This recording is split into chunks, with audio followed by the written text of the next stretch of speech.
Bonsoir à tous, merci de nous retrouver sur TV Sud pour votre journal local. Dans les titres de ce mercredi 30 janvier, la mise en examen pour meurtre aggravé du tueur présumé de la jeune femme assassinée à Nîmes jeudi alors qu'elle faisait son jogging. Des traces ADN prélevées sur le lieu du crime et sur la victime accusent le trentenaire britannique résident à Courbesac. Les petits patrons pêcheurs de Méditerranée prêts à frauder. Ils dénoncent une réglementation inégale de la pêche au thon, et alors que certains petits pêcheurs ont du mal à survivre. Et puis Nicolas Karabatic rejoindra-t-il son frère à Aix-en-Provence? Le club de hand des Bouches-du-Rhône est en négociation poussée avec le MHB. Elles devront aboutir avant vendredi soir, fin du mercato d'hiver. Le Britannique âgé de 32 ans, suspecté d'avoir tué une jeune mère de famille jeudi à Nîmes alors qu'elle effectuait son jogging dans le secteur de Courbesac, a été mis en examen pour meurtre aggravé cet après-midi. Après 48 heures passées en garde à vue au SRPJ de Montpellier, le meurtrier présumé a été déféré en début d'après-midi au parquet de Nîmes et entendu par un juge. Il a ensuite été placé sous mandat de dépôt à la maison d'arrêt de Nîmes. L'accusé résidait à quelques centaines de mètres du lieu où gisait le corps. Son ADN a été retrouvé sur la scène de crime et sur la victime. Écoutez. Il reconnaît qu'il était bien sur les lieux au moment où ça s'est passé, à l'heure où ça s'est passé, mais il est pris d'une amnésie sur ce qui s'est réellement passé entre lui et la victime. Quoi qu'il arrive, les éléments que nous avons glanés lors de l'enquête préliminaire, éléments de preuve matériels, signalements, témoignages, preuves scientifiques, nous font converger vers lui de telle façon que de toute façon la mise en examen n'a pas posé aucun souci. Les petits pêcheurs dans le creux de la Vague, ils sont environ 600 en Languedoc-Roussillon à pêcher le long de la côte méditerranéenne, du loup, de la dorade, du poulpe ou encore des bulots et bientôt du thon rouge. Après 5 années d'interdiction par l'Union européenne, des permis spéciaux sont délivrés cette année pour autoriser à nouveau la tonnaille. Mais cette opportunité d'améliorer leurs revenus est réservée à une centaine de pêcheurs seulement. Cette inégalité provoque la colère de la profession. Illustration à Carnon, Mouad El Yakabi. Dans ce petit port de Carnon, on ne serait pas contre une autorisation de pêcher le thon, ou une PPS comme on dit dans le jargon. Les mois où le poisson se fait rare, cela permettrait de remplir ses filets d'autre chose que d'escargots, sauf que sur les 4 bateaux amarrés, un seul a eu le fameux sésame, un ancien tonnailleur, une situation qui, naturellement, génère des frustrations. Je ne vois pas pourquoi d'autres pêcheurs pêcheraient du thon et que nous, on n'en pêcherait pas. Il n'y a aucune raison. Et même si nous mettons un petit quota, on ne demande pas grand-chose. Mais un petit quota, ça va nous faire revivre, hein, tout simplement. Hein. C'est que juillet-août, les pêches sont maigres. Et si on avait au moins cette possibilité de pêcher du thon qui nous passe sous le nez en plus, devant, là, au bord presque, et on le voit, on ne peut pas le pêcher, c'est quand même dommage. Une généralisation de la pêche à la tonnaille permettrait de diversifier l'offre. Thierry a fait le choix de prendre le large et pêcher le poulpe. Tout ça pour éviter de concurrencer ses collègues qui pêchent essentiellement de la dorade. Pourtant, il y a des jours où il ne rentre pas dans ses frais. Hier, on a vendu la moitié de la pêche.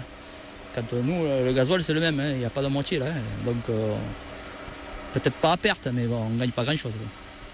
Pour alerter l'opinion publique et surtout les affaires maritimes, le syndicat qui représente 400 des 600 petits métiers de la région a décidé d'organiser prochainement une pêche illégale comme un ultime cri de secours.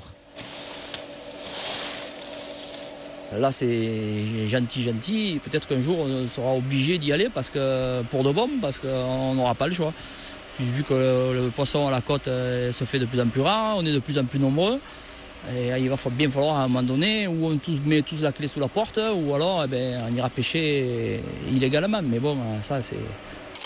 Si une telle opération devait avoir lieu, les pêcheurs ont promis de distribuer gracieusement le thon pêché. La société Contralco veut réduire son effectif de moitié après la suspension de l'éthylotest obligatoire dans chaque véhicule. Le fabricant de Gignac s'est vu signifier l'annulation de plusieurs commandes à hauteur de 8 millions de tests. Le report s'inédié de l'application de la loi de juillet 2012 annoncée la semaine dernière par Manuel Valls obligerait donc la société qui compte 310 salariés actuellement à ne pas reconduire 150 contrats.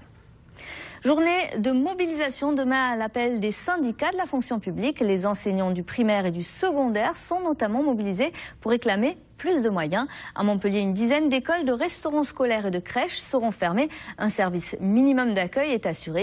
Une manifestation prend le départ au Pérou à 15h. À Nîmes, les syndicats appellent au rassemblement devant la Maison Carrée dès 14h30. Et puis le même permis pour tous en Europe, c'est pour bientôt. C'est en tout cas l'objectif de la réforme du permis de conduire qui se met en place progressivement depuis le début de l'année. Sont concernés les futurs chauffeurs de poids lourds et de bus et les apprentis motards, dont l'Hérault. En 2012, ils étaient 5500 à passer le permis moto. Cette année, l'épreuve va donc évoluer. Les détails, Damien Renard, Paulin Barascude et Raouf Mezoud. À partir du 19 janvier 2013, les États membres de l'Union européenne adoptent les mêmes catégories de permis et la France ne fait pas exception. Pour les candidats, ça ne sera peut-être pas évident pour eux, mais c'est évident surtout pour leur sécurité. C'est-à-dire que le permis est beaucoup plus adapté aux conditions de circulation réelles. Le plateau est beaucoup plus réel, entre guillemets, par rapport à ce qui peut se passer sur la route. Et puis, en ce qui concerne la partie circulation, on voit beaucoup plus de cas. On fait beaucoup plus attention, vu que c'est un bilan de compétences, on fait beaucoup plus attention à tout ce qui se passe avec les autres sur la chaussée. Pour l'Hérault, cette réforme ne s'appliquera qu'à partir du 5 février 2013, mais elle fait déjà polémique auprès du milieu moto. Il y a des seuils qui ont été mis. Le permis A2, par exemple, est limité à 48 chevaux. Et il faut savoir que les moto-écoles, pour faire passer les différents diplômes à partir de 2014, vont devoir investir dans le matériel pour le permis spécifique. À savoir qu'à ce jour, vous aviez un 125, une 600 et vous pouviez faire tourner vos élèves pour les différents permis. Maintenant, avec le permis A2, il va falloir qu'ils investissent dans une moto de 48 chevaux. L'évaluation pratique du permis change elle aussi. Elle devient un bilan de compétences avec des épreuves plus proches de la réalité. En ce qui concerne la réforme en elle-même, au niveau sécurité, on est plus proche de la réalité de ce qui se passe tous les jours en circulation, avec des évitements à 50 km/h, du patinage à l'embrayage pour manier la moto à basse vitesse. Un permis donc plus accessible et plus sécurisant. Il faut rappeler qu'en 2012, 26 motards ont été tués dans notre département. Près de la moitié étaient seuls sur la route.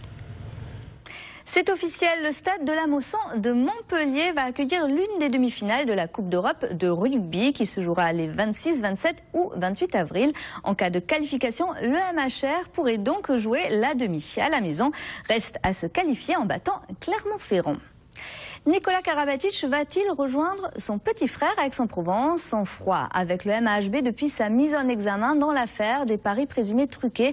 L'international de handball quitterait Montpellier pour une pige de quelques mois dans les Bouches-du-Rhône, avant peut-être de rejoindre un grand club européen. Une signature qui doit intervenir vendredi soir, dernier délai avant la clôture du mercato d'hiver. Écoutez.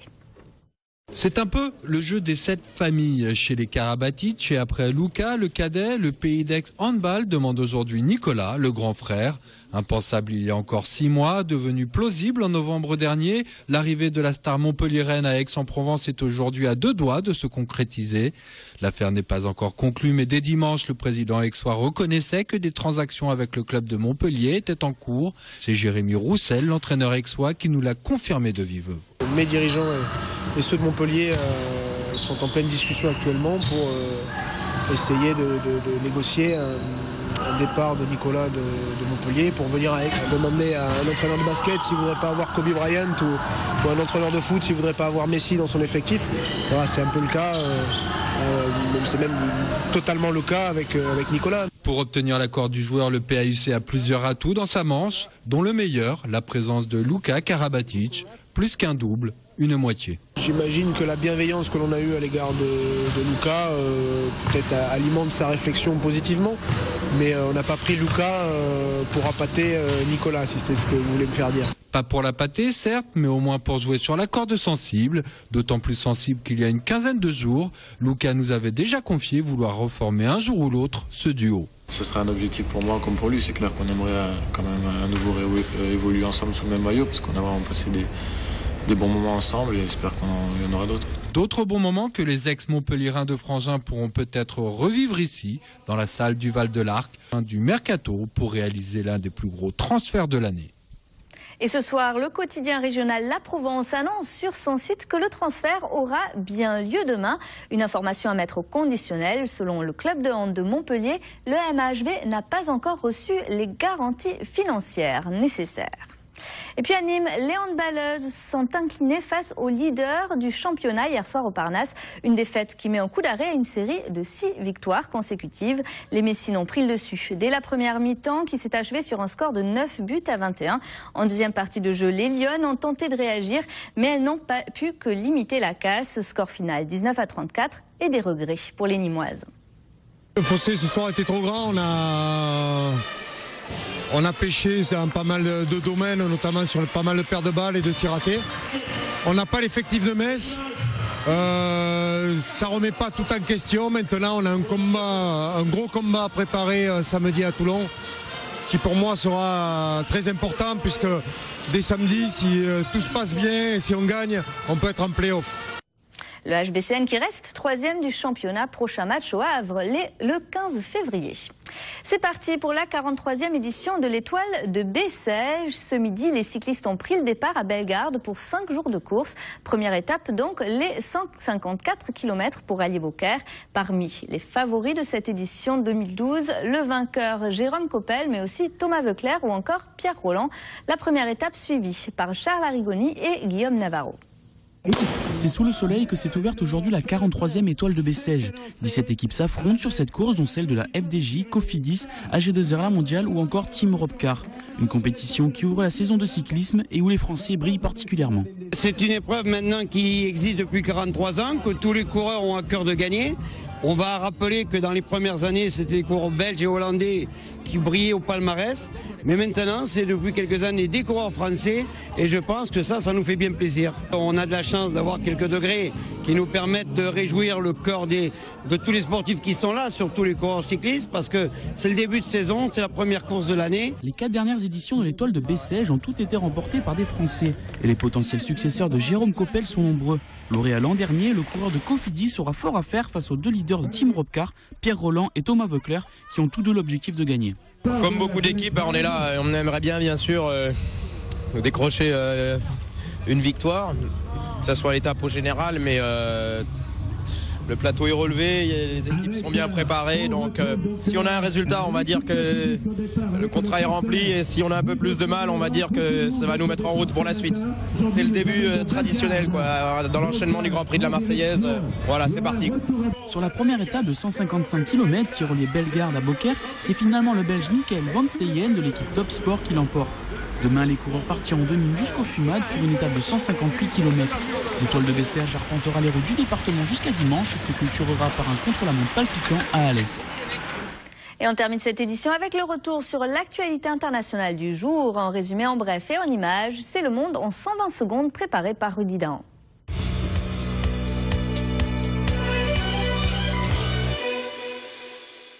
Après Gao et Tombouctou, des militaires français ont pris position dans la nuit de mardi à Kidal, dernier bastion djihadiste au Mali.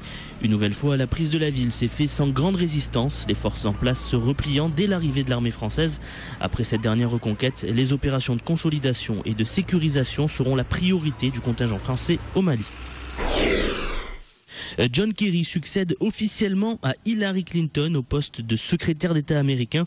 Si sa nomination ne faisait aucun doute, sa confirmation s'est faite avec une immense majorité puisque seulement 3 sénateurs sur les 97 votants ont fait valoir leur opposition. Premier dossier que devra traiter John Kerry, la situation instable au Moyen-Orient. C'est une opération de police gigantesque qui est en train de vivre le Mexique. Plus de 3000 policiers ont pris position dans 8 municipalités autour de la ville de Mexico. Un déploiement de force en réponse aux 84 morts dénombrés depuis le début de l'année suite aux recrudescences de la criminalité dans le pays. La Corée du Sud franchit un nouveau cap dans son projet spatial. Pour la première fois de son histoire, le pays a placé un satellite en orbite aujourd'hui. Un tir qui se produit dans un contexte de forte tension avec le voisin du Nord, qui lui aussi procède à de nombreux essais, sans cacher le but belliqueux de la mise en œuvre des fusées.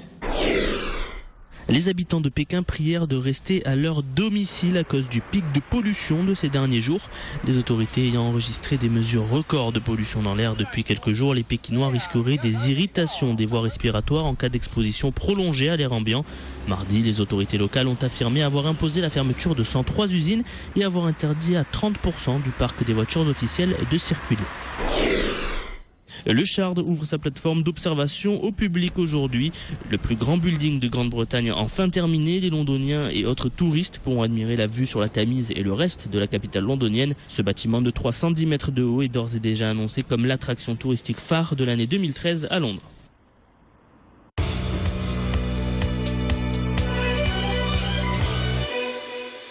C'est la fin de cette édition. Passez une très belle soirée sur TV Sud.